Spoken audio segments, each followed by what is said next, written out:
Buenos días. En el día de hoy tocaremos el tema de análisis vectorial.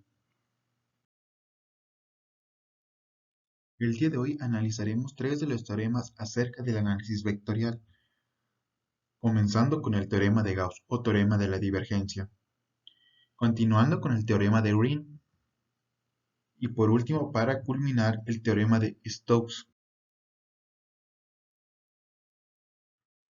Teorema de Gauss. En el teorema de Gauss nos relaciona el flujo de un campo vectorial a través de una superficie cerrada, con la integral de su divergencia en un volumen delimitado por dicha superficie. En este caso nos lo expresa como la triple integral de una divergencia es igual a la doble integral de la superficie de un vector f por su vector normal n.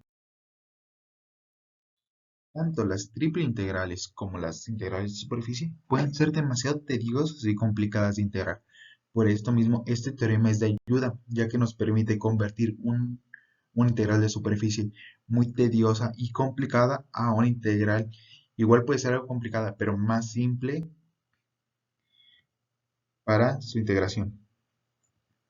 Por ejemplo, vamos a tomar el ejemplo 1. Evaluar el flujo de un campo vectorial, un vector f, que es igual a xy en su componente y más y cuadrada más exz cuadrada en su componente j, más seno xy en su componente k, a través de la superficie de frontera de la región E, acotada por el cilindro hiperbólico. Z es igual a 1 menos x cuadrado, y los planos z es igual a 0, y es igual a 0, y y más z es igual a 2. En este caso, en esta figura podemos observar cómo son las intersecciones y los campos que delimitamos. Primero encontraremos la divergencia del vector f, que es el producto de la derivada parcial de cada componente. En este caso, la derivada parcial de xy respecto a x, más la derivada parcial de y cuadrada más e elevado a la xz cuadrada con respecto a y, más la derivada parcial del seno de xy respecto a la derivada de z, lo cual nos da un resultado de que la divergencia es igual a y más 2y, lo cual es equivalente a 3y. Continuando con el ejercicio, tenemos la imagen, el campo delimitado por el plano z igual a 0, y es igual a 0, y más z es igual a 2, y el cilindro hiperbólico z es igual a 1 menos x cuadrada. En este caso, definiríamos los límites de las integrales. Menos 1 es menor igual que x y menor igual que 1. ¿Esto por qué? En la misma figura podemos apreciar que el valor en x va desde el menos 1 hasta el 1. Ahora, en el caso de la y, podemos ver que parte desde el valor 0 en y aquí tenemos una expresión, y más z es igual a 2. En este caso, despejamos, teniendo que, y es igual a 2 menos z. Por último, en caso de las z, tenemos igualmente que z parte desde 0 y culmina en el inicio del cilindro hiperbólico, 1 menos x cuadrada. Ahora, convertimos la triple integral de la convergencia, es igual a la triple integral de 3y, que era el valor de la divergencia, por db, que en este caso va a ser el producto de los diferenciales de y, de z y de x. Continuando, tenemos aquí esta expresión. Ahora aplicamos los límites que obtuvimos anteriormente, quedándonos esto. El 3 lo sacamos como es una constante, lo podemos sacar de la integral, quedándonos que 3, la triple integral de y, de z y de x es igual a 3 con límite superior 1 menos 1, integral límite superior 1 menos x cuadrada con un límite inferior de 0, por una última integral de límite superior 2 menos z con un límite inferior de 0, y la expresión que tenemos. Vamos resolviendo las integrales triples. En este caso nos queda y cuadrada sobre 2 y aplicamos los límites que tenemos, quedándonos esta expresión. Continuamos integrando, teniendo al final, resolviendo todas las integrales, esta expresión aplicando los límites. Ya por último, para concluir este ejemplo, al sustituir todos los límites podemos obtener que el valor final nos queda 184 sobre 35.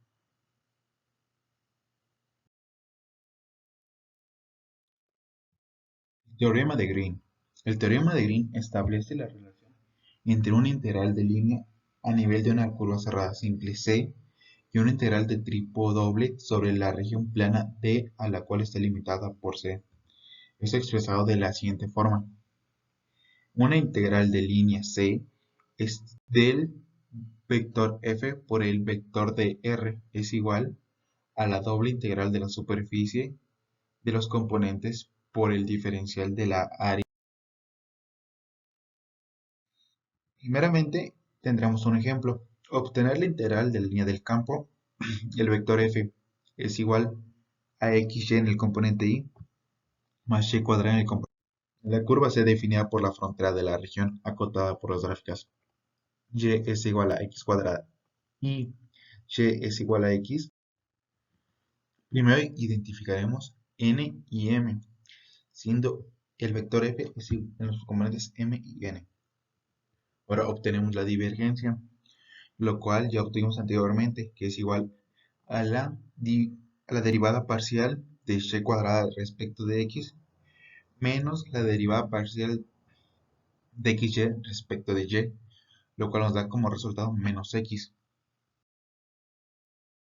En esta ocasión podemos ver la gráfica que nos representa el cruce o la intersección de las expresiones anteriores, y es igual a x cuadrado y y es igual a x. Ahora definiremos los límites de integrales como los puntos en los cuales convergen. Y es igual a x cuadrado y y es igual a x. En este caso los límites, como podemos observar en la gráfica, van en x desde 0 hasta 1. Y en el caso de la y, van desde y es igual a x cuadrada y y es igual a x, siendo x cuadrada menor o igual que y menor o igual que x.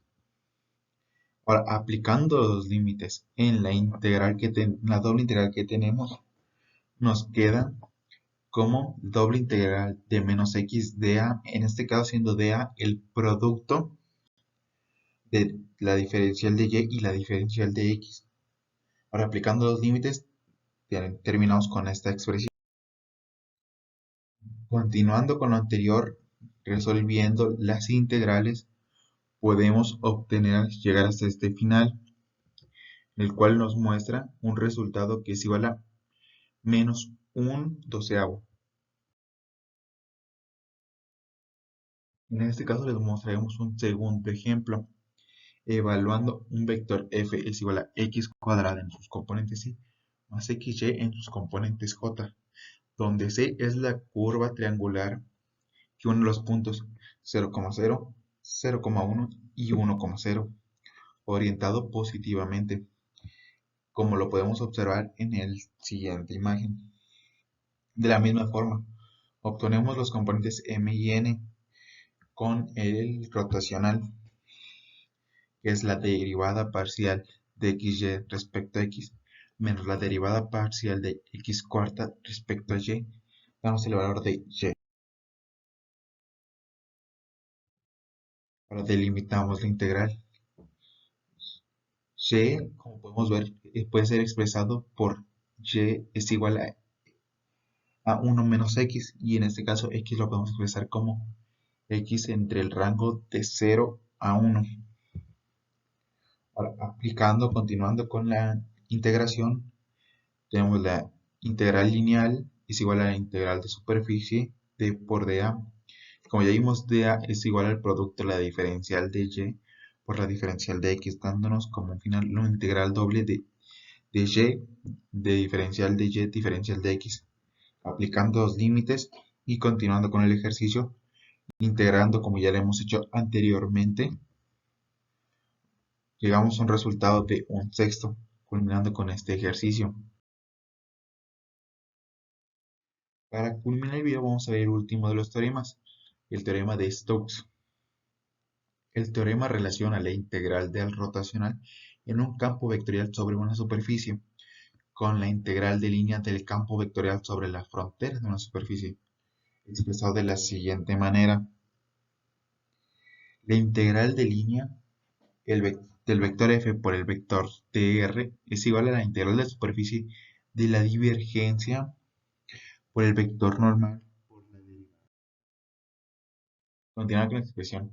El ejemplo 1 tenemos verificar el teorema de Stokes para un vector normal f es igual a 3y en el componente y más 4z en el componente j menos 6x en el componente k, partiendo de la superficie de un paraboloide z igual a 9 menos x cuadrada menos y cuadrada y del plano xz.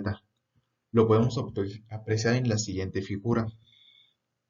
Ahora, para comenzar, convertiremos a coordenadas polares, teniendo r es igual a 3, θ. En caso x, tenemos que para convertir a coordenadas polares es x es igual a r coseno de θ. En este caso sabemos que r es igual a 3, entonces podemos poner x es igual a 3 coseno de θ, y será igual a 3 seno de θ y z será igual a 0.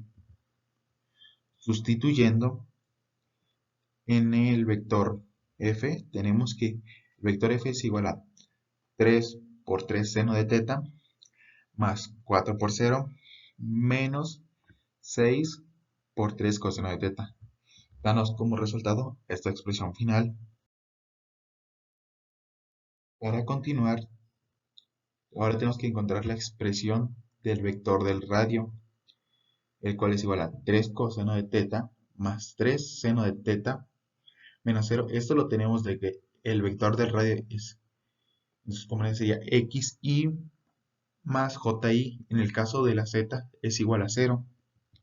Entonces, ahora tenemos que derivar este vector r y obtenemos que el vector diferencial de r es igual a menos 3 seno de θ en el componente y más 3 coseno de θ menos 0, todo multiplicado por el diferencial de θ.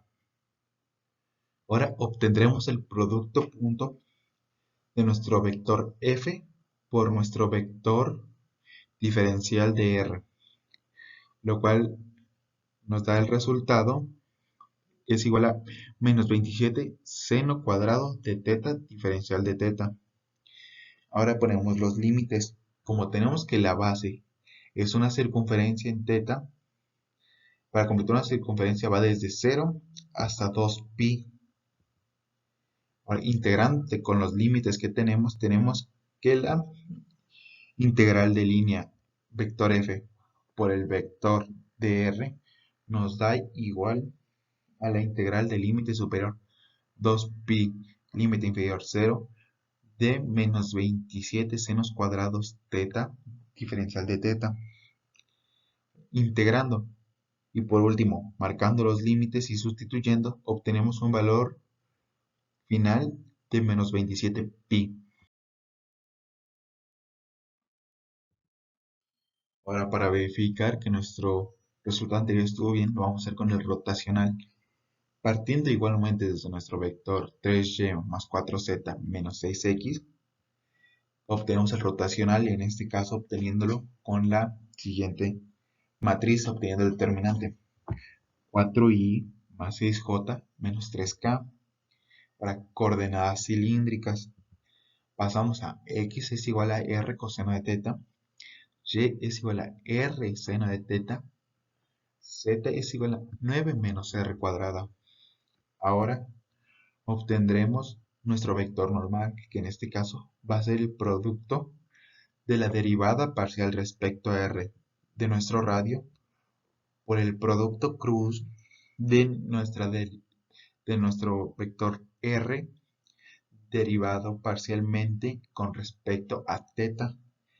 Ahora, con estos podemos obtener el determinante dándonos un valor de 2r cuadrada coseno de θ y más 2r cuadrada seno de θ j más rk. Ahora, obtenemos el producto punto de nuestro rotacional con el producto cruz o, mejor dicho, nuestro vector normal. Tenemos como resultado 8r cuadrada coseno de teta más 2r cuadrada seno de teta menos 3r. Bueno, continuando con lo anterior, tenemos ya la expresión de nuestros productos punto, sustituyendo la integral y aplicando nuestros límites que ya habíamos marcado anteriormente de r va de 0 a 3 y teta para completar la circunferencia va desde 0 hasta 2pi, tenemos nuestra expresión final. Ahora los únicos que nos falta para terminar con esto es tener la doble integral. Es sencillo, continuamos con los pasos sustituyendo, aplicando los límites y teniendo una expresión final igual a nuestro ejercicio anterior, menos 27pi. Con esto daríamos final al tema de los teoremas de análisis vectorial, el teorema de Gauss o teorema de la divergencia, el teorema de Green y el teorema de Stokes.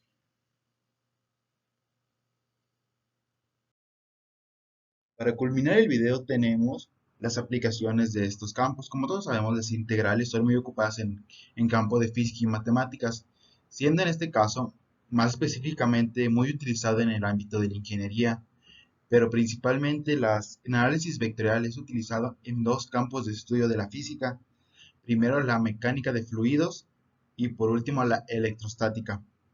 Esto se debe a que en estas dos ramas de la ciencia se estudia el flujo o la convergencia, concentración de campos electromagnéticos, o en este caso la concentración de fluidos, sea aire, sea líquido o sea gaseosos en general. Con eso terminamos el video y damos por concluido el tema de análisis vectorial.